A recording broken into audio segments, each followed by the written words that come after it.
अवधूत चिंतन श्री गुरुदेव दत्त श्री स्वामी समर्थ तुम्हा सगळ्यांचं माझ्या चॅनलमध्ये खूप खूप मनापासून स्वागत आहे. दैवी शक्ती आपल्या सोबत असते. प्रत्येकाच्या आयुष्यात दैवी शक्ती असते. दैवी शक्ती म्हणजे काय, ती तुमच्या सोबत आहे हे कसं ओळखायचं. आता सगळ्यात महत्त्वाचं दैवी शक्ती म्हणजे काय. निष्पाप 4-4 तास देवपूजा करून दैवी शक्ती कधी नाही येत. तुम्ही अर्धा तास किंवा 15 मिनिटं 5 मिनिटं जरी तुम्ही देवाची उपासना केली, देवाचं नामस्मरण केलं, पण ह्या जर काही गोष्टी आहे त्या जर तुमच्या आयुष्यात घडत असतील तर समजून घ्या दैवी शक्ती तुमच्या सोबत आहे. आणि मला तरी वाटतं की माझे व्हिडिओ बघणाऱ्या 95% लोकांच्या बाबतीत दैवी शक्ती त्यांच्यासोबत असेलच. कारण मी ज्यांना खूप चांगलं ओळखते की माझ्या चांगल्या आणि वाईट गोष्टीमध्ये त्यांनाही आनंद होतं आणि दुःख होतं, म्हणून माझ्या कुटुंबातील सगळ्यांच्याच बाबतीत नक्कीच दैवी शक्ती त्यांच्यासोबत असेल. आता चला व्हिडिओला सुरुवात करूया. सगळ्यात आधी दैवी शक्ती तुमच्या सोबत आहे हे कसं ओळखायचं.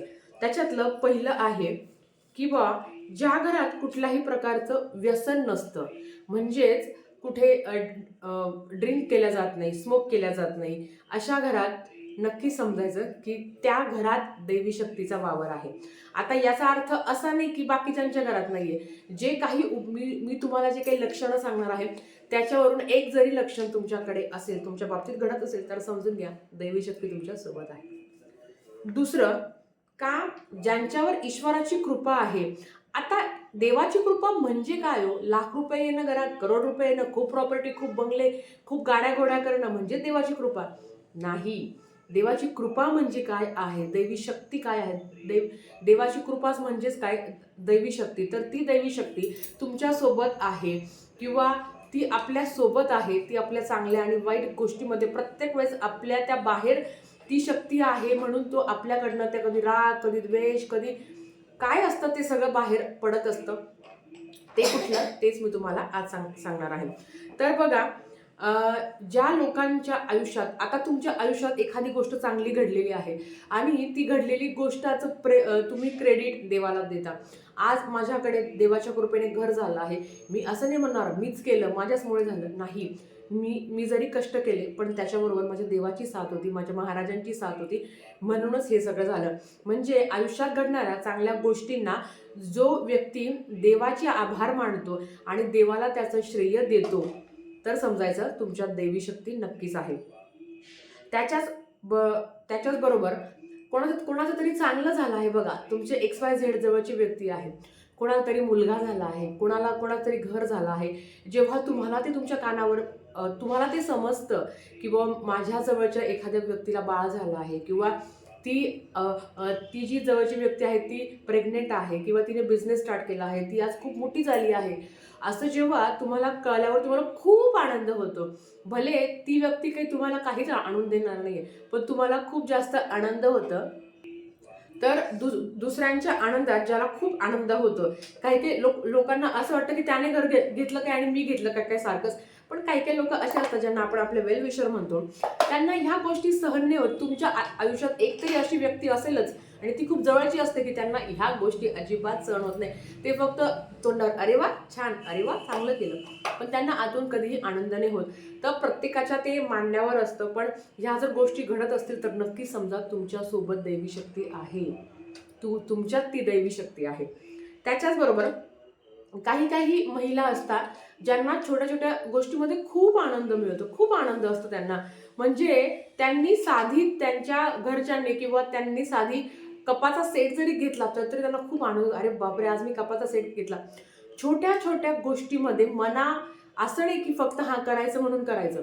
छोट्या छोट्या गोष्टी जेव्हा घरात येतात, मग ते काही पण असो, त्याच्यातून त्यांना आनंद निर्माण होतो, त्यांना खूप आनंद वाटतो. असं जर तुमच्या बाबतीत घडत असेल तर समजून घ्या दैवी शक्ती तुमच्यासोबत आहे. आता तुम्ही म्हणाल यात काय नवल आहे. काही लोकांचं असं असतं बघा, आपण एवढीशी गोष्ट जरी आणली तरी म्हणतात काय आणलं ग तू, एवढंच आणलं, हे काय क्वालिटी आहे का, आम्ही तर असं करायचं, घ्यायचं तर मग चांगलंच घ्यायचं, चांगल्याच क्वालिटीचं घ्यायचं. थोडक्यात काय, ती जळाऊ वृत्ती असते आणि ते प्रत्येकाच्या बाबतीत असतं. म्हणजे मला वारंवार सांगते आहे, तुमच्या आयुष्यात पण असे लोक असतील की त्यांना तुमचं कधी चांगलं बघवत नाही. तुम्ही त्यांच्या बाबतीत खूप आनंदी असाल पण ते तुमच्या बाबतीत अजिबात आनंदी नाही. त्याच्याबरोबर ज्या व्यक्तीचं, मग तो मेल फिमेल कोणी पण असो, ज्या व्यक्तीला लहान लहान गोष्टीमध्ये खूप आनंद मिळतो, ज्यांचं मन जरी ते वयाने वाढता पण त्यांची एकदम अल्लड बुद्धी असते, त्यांच्यात एक एक लहानपणा असतो, एक एक म्हणतो ना की बालिशपणा असतो, त्यांचं अंतःकरण खूप शुद्ध असतं. आपण नेहमी म्हणतो की ही व्यक्ती अशी आहे ना की हिने कोणाला शिव्या जरी दिल्या तरी त्या व्यक्तीचं कोणी वाईट वाटणार नाही किंवा त्या व्यक्तीला कोणी वाईट बोलणार नाही, कारण त्या व्यक्तीचं मन किती निष्पाप आहे ना हे आपल्याला माहिती असतं. तो आपल्याबद्दल काही बोलू, आपण त्याच्याकडे कधी लक्ष नाही देत, कारण तो फक्त बोलून गेलेला असतो, पण तो खरा काय आहे ते तुम्हाला माहिती असतं. म्हणून तुमच्या बाबतीत तर पण ह्या गोष्टी घडत असतील तर समजून घ्या की दैवी शक्ती तुमच्या सोबत आहे. त्याच्याच बरोबर काही काही लोक असतात बघा, जे छोट्या छोट्या लोकांना पण खूप रिस्पेक्टफुली बोलत असतात, मग ते लहान मुलं असतो, मोठी माणसं असतो, एकदम रिस्पेक्टफुली आओ काओ, किंवा एकदम कोणीही त्यांच्या घरात गेलं की ते प्रेमाने ट्रीट करणं, त्यांच्यामध्ये पण एक माया असते. मग ते गरीब असो श्रीमंत असो, असं जर तुमच्या बाबतीत असेल तर समजून घ्या दैवी शक्ती तुमच्या सोबत आहे. कुटुंबात जो व्यक्ती खूप सुखात असतो, हे खूप महत्वाचं आहे. भले लाखात असो सॅलरी किंवा हजारात असो, पण मी माझ्या घरात सुखात आहे, खाऊन पिऊन मी सुखी. कोणाची, माझी मैत्रीण अशी, माझा भाऊ असा, माझी बहीण अशी, याच्याशी कोणीही कंपॅरिझन न करता, कोणाची बरोबरी न करता, जो खरंच सुखात असतो की माझ्याकडे आज इतकं आहे पण मी सुखात आहे, असं सुख मांडण्यात, असं आपण जसं म्हणतो ना की सुख मांडण्यात असतं. उद्या लाख रुपये आले तरी आपण सुखी नाही राहणार, आपण तेव्हा करोडोची अपेक्षा करणार. पण तुमच्या बाबतीत जर असं घडत असेल की तुम्ही खूप सुखात आहात, घरात नाहीये, तुम्हाला स्वतःचं घर नाहीये किंवा स्वतःच्या ना हक्काच्या काही गोष्टी नाही, पण तरी तुम्ही सुखात आहात, तर समजून घ्या दैवी शक्ती तुमच्यासोबत आहे. त्याच्याबरोबर जसं मी तुम्हाला सांगितलं की कोणाचंही चांगलं हो, मला खूप आनंद होतो, अशी जर भावना तुमच्यामध्ये असेल तर कोणावर जळायचं नाही, काही नाही, बाबा तू प्रगती कर, तुझ्याबरोबर माझी पण प्रगती होऊ दे, किंवा तुझी जर प्रगती झाली तर मला खूप आनंद होईल आणि मी खूप हॅप्पी राहील, की नाही कोणाचं तरी इतकं झालं मग मलाही एवढंच करायचं, कोणी इतकं केलं की मलाही एवढंच करायचं, अशी जर भावना तुमच्यामध्ये असेल तर तुमचं कधीच चांगलं नाही होणार. दुसऱ्याच्या चांगल्याचा विचार केला तर आपलं चांगलं होतं, कारण आपल्याला माहिती आहे जे आपण ज्याचं आपण धान्य बनवतो, जे ना आपण पेरतो तेच आपलं उगवत असतं. म्हणून चांगलं जर दिलं तर नक्कीच तुम्हाला चांगलं मिळेल, आणि जर तुम्ही वाईट दिलं तर त्याच्यात डबल तुम्हाला वाईट मिळेल, यात काही शंका नाही.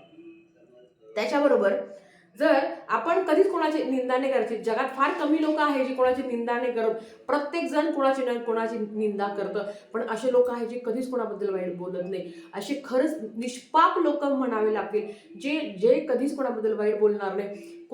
जर त्यांच्या जवळ जर कोणीतरी वाईट बोललं तर ते सांगतील की नाही रे तो चांगला आहे, असं नको बोलू, भले तो किती पण वाईट असो, पण त्याच्या तोंडातून कधीही वाईट निघणार नाही, हे मात्र तेवढंच. आणि जर असा व्यक्ती जर तुमच्या आयुष्यात असेल ना तर समजून घ्या खरंच की त्याच्यावर दैवी शक्ती त्याला संकेत देत असते, आणि दैवी शक्तीची कृपा त्याच्यावर नक्कीच आहे.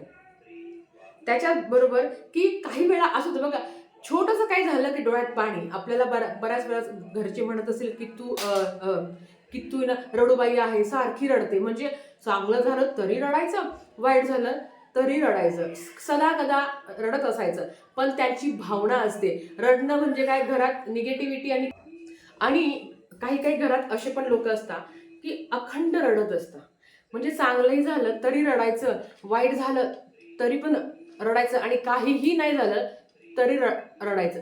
तर ते रडके लोक वेगळे असतात.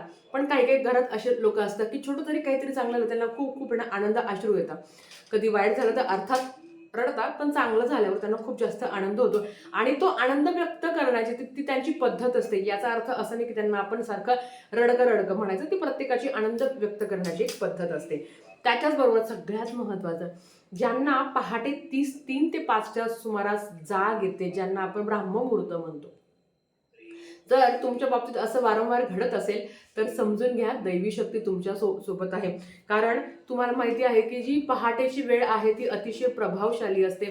प्रत्येकालाच 3 ते 5 मध्ये जाग नाही येत बघा. अशी काही लोक असतात की त्यांना खडकन जाग येते आणि नंतर झोप पण लागत नाही, आणि वारंवार काही आपल्या बाबतीत असं घडत नाही, कधीतरी घडत असतं, पण वारंवार असं घडतं का नाही.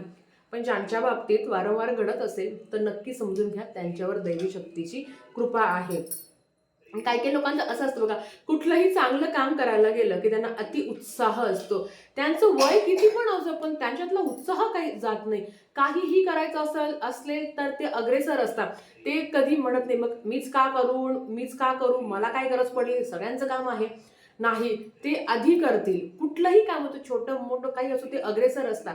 कधी विचार नाही करत की मला त्रास होईल फिजिकली, मेंटली, फायनान्शियली. नाही, ते नेहमी तयार असतात.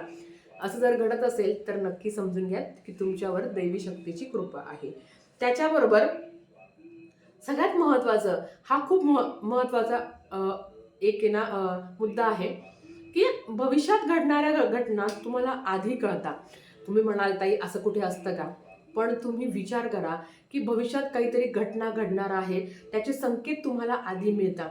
मग कधीतरी ते स्वप्नात येतील किंवा अचानक त्या गोष्टीचा विचार येईल. मग ती चांगली गोष्ट असेल तरी त्याचा विचार येईल सॉरी, की की ती वाईट गोष्ट असली तरी त्या आपल्याला त्या गोष्टीचा विचार मनात येतो. मग आपण म्हणतो बापरे, मला असं का स्वप्न पडलं, आणि त्याच दिवशी ती घटना घडत असते. मग ती चांगली असो किंवा वाईट असो. तुमच्या बाबतीत काय घडतं मला नक्की सांगा. पण भविष्यात घडणाऱ्या घटनांची चाहूल, तो संकेत काहीतरी त्यांना मिळत असतं. ह्या गोष्टी जर तुमच्यासोबत घडत असेल तर नक्की समजून घ्या की तुम्हाला दैवी शक्तीची कृपा आहे. आता यातल्या कुठल्या गोष्टी तुमच्या बाबतीत घडतात मला नक्की सांगा. सगळ्यात महत्त्वाचं की दैवी शक्तीची कृपा येणं म्हणजे खूप देवपूजा, दुर्गा सप्तशती, स्वामी चरित्र अजिबात नाही. तुमचं मन, तुमचं अंतःकरण, तुमची आत्मा शुद्ध असणं खूप महत्त्वाचं असतं. कोणाचं चांगलं होईल कसं याचा विचार जेव्हा तुम्ही करत असताना तेव्हा तुमचं कधीही वाईट होणार नाही. मी तेच सांगेल की हे जग खूप गोल आहे. जसं फेकाल तसं तुम्हाला मिळेल, जसं वागाल त्याचप्रमाणे तुम्हाला मिळेल. म्हणून देवपूजा करा, सेवा करा, पण त्याच्याप्रमाणे तुमचं मन स्वच्छ ठेवा. तुमचं मन अंतःकरण असेल ते तुम्ही स्वच्छ ठेवा. नाकी कोणाच्या फक्त तोंडावर गोड गोड गोड बोलायचं आणि मागून त्याच्यावर खूप जळायचं, आणि अशा लोकांचं कधीही चांगलं होत नाही. सो चला, झालेली सेवा महाराजांच्या चरणी मी रुजू करते आणि आजचा व्हिडिओ इथेच थांबवते. सबस्क्राईब करा. व्हिडिओ परत तशाच एका नवीन व्हिडिओ सोबत. श्री स्वामी समर्थ.